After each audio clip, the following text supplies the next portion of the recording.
Bismillahirrahmanirrahim. Assalamualaikum warahmatullahi taala wabarakatuh. InsyaAllah pada hari ini saya akan membentangkan berkaitan fiqh, iaitu tajuk pengurusan harta pusaka.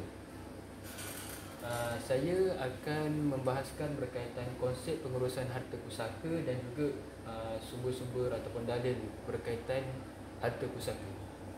Jadi kita pergi kepada maksud harta pusaka.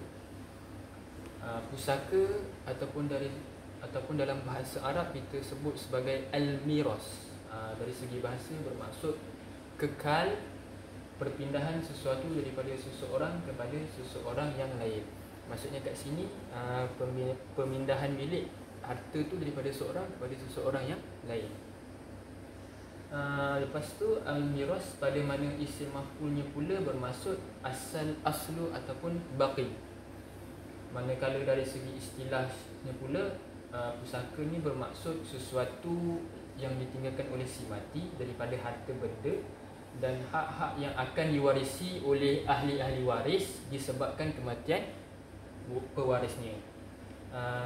Dari sudut lain pula ada yang menyatakan maksud harta pusaka ni dari sudut istilahnya adalah perpindahan pemilikan daripada si mati kepada para warisnya yang masih hidup, sama ada yang ditinggalkan itu berbentuk harta yang boleh dipindah, harta yang tidak boleh dipindah, ataupun sesuatu hak yang ditetapkan oleh syarak. Maksudnya kat sini kita dapat simpulkan bahawa harta pusaka ni pengertiannya adalah perpindahan milik ataupun pemindahan milik harta si mati kepada warisnya.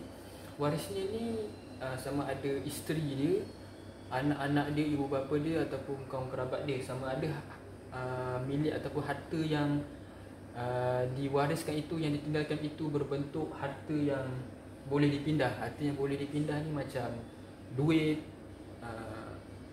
lepas tu harta yang tidak boleh dipindah. Harta yang tidak boleh dipindah ni macam rumah, tanah dan ataupun sesuatu hak yang telah ditetapkan oleh syarak. Seterusnya kita dah tahu pengertian harta pusaka, kita pergi pula kepada konsep pengurusan harta pusaka. Konsep pengurusan harta pusaka adalah pengurusan harta yang sah dan berkesan dari segi undang-undang dan hukum syarak dalam bentuk pengurusan harta seseorang, yang mana bukan sekadar untuk mengurangkan kebimbangan, bahkan untuk melaksanakan hasrat terakhir seseorang mengikut hukum syarak selepas kematiannya.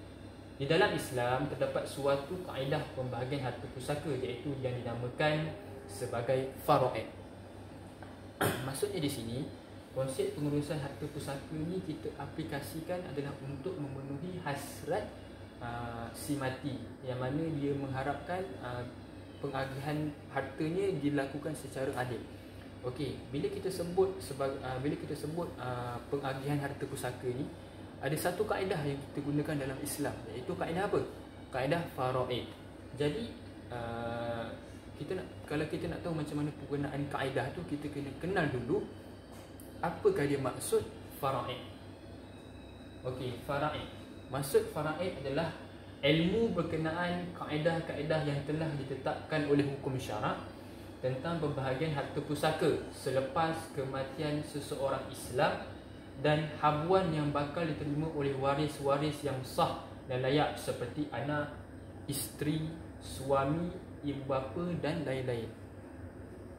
Maksudnya di sini ilmu faraid ni adalah ilmu berkenaan kaedah-kaedah yang telah ditetapkan oleh syarak. Syarak ni ialah Al-Quran lah. Oleh syarak tentang pengagihan harta pusaka tu selepas kematian si mati kepada ataupun habuan yang bakal diterima kepada waris-waris dia yang sah seperti mak ayah dia, isteri dia, anak-anak dia dan sebagainya lah.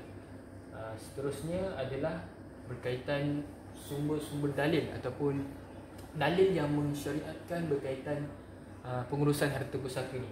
Di sini saya bawakan satu contoh dalil, iaitu ada Allah suruh mengagihkan harta pusaka di dalam surah An-Nisa ayat 11. Mafhumnya, a'udzu billahi minasyaitonir rajim. Bismillahirrahmanirrahim.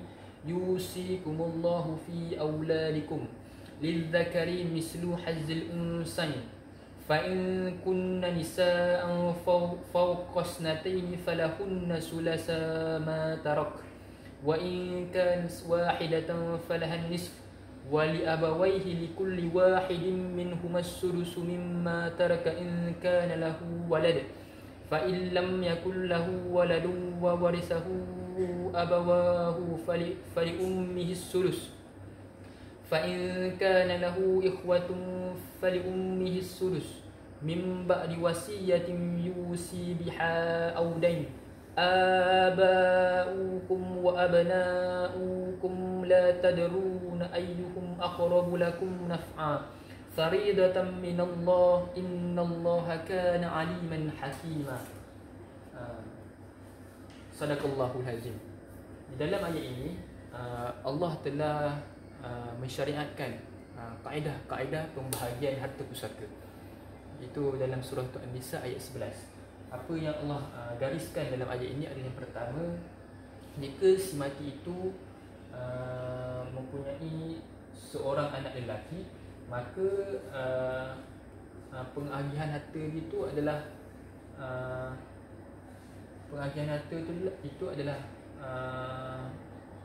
anak-anak anak lelaki tu dia punya bahagian dia menyamai dengan dua orang anak perempuan. Maksudnya di sini jika si mati itu mempunyai anak lelaki, apabila berlaku proses bahagian harta pusaka tu, bahagian anak lelaki itu adalah menyamai dengan dua orang anak perempuan. Pastinya yang kedua, dalam ayat ini Allah bagi tahu sekiranya anak perempuan itu lebih daripada dua orang, maka bahagian mereka ialah 2/3 yang ditinggalkan oleh si mati. Maksudnya di sini kalau anak si mati itu ada lebih daripada seorang, maksudnya harta si mati itu kena bagi dekat anak-anak perempuan itu adalah 2/3 daripada peninggalan harta dia. Seterusnya, kalau anak perempuan kalau si mati tu hanya mempunyai seorang anak perempuan, kalau si mati tu hanya ada seorang anak perempuan, jadi pengagihan harta dia adalah 1/2 daripada harta dia. Itu yang ketiga. Yang keempat, Allah cakap kalau si mati tu ada anak, lepas tu ada isteri juga ibu dan ayah dia, dia punya ibu dan ayah dia mendapat 1/6 daripada peninggalan harta si mati. Maksudnya kat sini, kalau si mati tu ada anak, kalau si mati tu ada anak, ada isteri semua, ibu dia dapat 1/6 daripada peninggalan harta dia, ayah dia pun dapat 1/6 daripada peninggalan harta dia. Lepas tu yang kelima, Allah cakap kalau si mati tu tak ada anak, ibu dia hanya dapat 1/3 daripada peninggalan harta dia. Kemudian ayah dia hanya dapat 1/3 daripada peninggalan harta si mati. Lepas tu kita dah selesai pasal anak dengan ibu dan ayah dia. Lepas tu isteri dia pula. Kalau isteri, Allah kata berapa nilai dia dapat adalah 1/4 daripada harta peninggalan si mati. Sekiranya 1/4 ni kalau si mati tu tiada anak. Kemudian Allah juga cakap isteri si mati tu boleh dapat 1/8 sekiranya si mati tu ada anak ataupun ada cucu. Maksudnya ada cucu ni, dia ada anak dia kahwin dapat cucu. Maksudnya cucu dia pun berhak juga lah dapat harta peninggalan si mati ni. Di sini kita dapat simpulkan bahawa di dalam Al-Quran Allah telah gariskan bagaimana kaedah-kaedah yang perlu, kaedah-kaedah faraid yang perlu kita ikut dalam pembahagian harta pusaka. Jadi selepas ini akan dibentangkan oleh rakan saya dengan lebih lanjut berkaitan waris-waris ataupun nilai-nilai ataupun penerima-penerima harta pusaka si mati. Sampai di sini saja pembatangan saya. Assalamualaikum warahmatullahi taala wabarakatuh.